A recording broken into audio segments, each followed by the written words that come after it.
Today we're going to do a trip down memory lane about 3D mounting, taking pictures, and the whole shebang.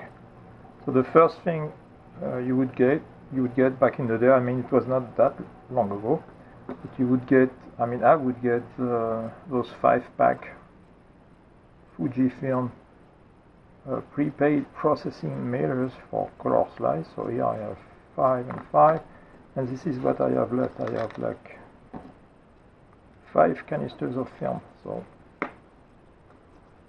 those are probably 15 years old, I would think. So this is the Sensia from Fuji. Those are nice.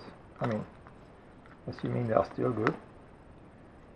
So basically you would use your favorite stereo camera, you would load the film, assuming you know how to load it. You would take your pictures and then you would send them for processing, making sure that they don't cut anything. So you would say on the mailer, do not cut the film. Okay, so that's one thing. So once you get the film back, the developed film, processed film back, what you would do is that, I mean, it would take 2 to 3 weeks, if I remember correctly. So once you get the film back, you would need to cut it yourself. So, and you would use this contraption here that plugs into the main, so that lights up, and then you can see the pictures. And what basically you would cut each chip at the right place. Pretty easy, it's just like a guillotine style. And here, that's how you would advance the film, if I recall correctly. So you would put the film here, and then here there are some guides. So when you turn it, it moves very smoothly, and you can make a precise cut with this thing. So at this point you have all your chips. Now you have to mount them. Back then there were a bunch of mounts available. I mean, here I'm only talking about the cardboard style mounts, but you could also use like metal mounts. I never tried it. I only use paper cardboard mounts. I was using the easy mounts. So with those mounts, what you do is that you simply insert the chip here. There's nothing else to do. You just insert, and then you put that into your slide viewer, and you're all set. It works pretty well. So back then those were like $10 for 50. So those are the easy mounts. Next step would be the heat seal mounts. Okay, let me see if I can. I'm just going to take one out. So they come like glued together a little bit. So here it is. So what you would do is that you would place one chip here, another chip here, I mean the left right chip. Then you would need to ask your wife for iron, and then by just pressing the iron here, that would seal the mount. So that's pretty cool, and that's what I use most of the time. So here is like a block of heat seal mounts that I never really used. I don't know. Let's see, I still have the invoice, by the way. This is the invoice from Dr. T.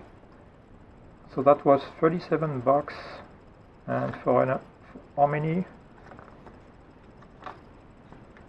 200 heat seal mounts for $37. And this one is sealed, so I know there are 200 mounts in there. Okay, so now let me show you the process of mounting. So here I have this very rudimentary light box, and here you have the adapter to plug it to the mains. So you would put your so this is a gauge, and the gauge you would get it on the internet. So you would get this transparent gauge, and you even get the manual. Tells you how to do it. Very simple. So what you would do is that you put your heat seal mount,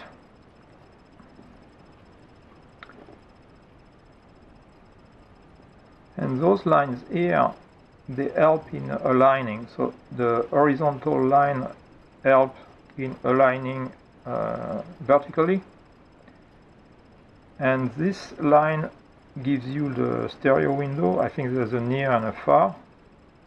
Yeah, so that's your reference on the left side, and then you would have a near and a far.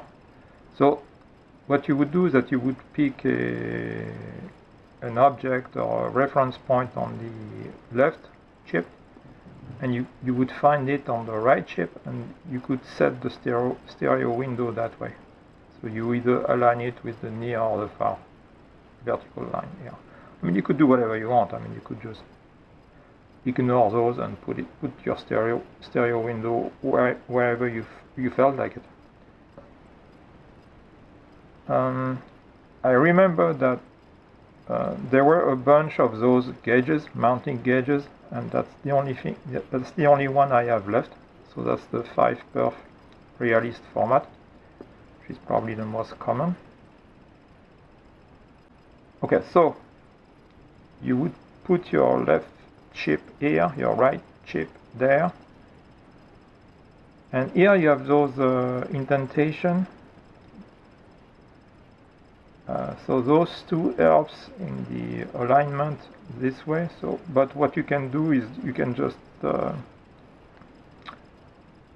use your nail to push them down so that they are not there anymore. So you could do whatever you wanted.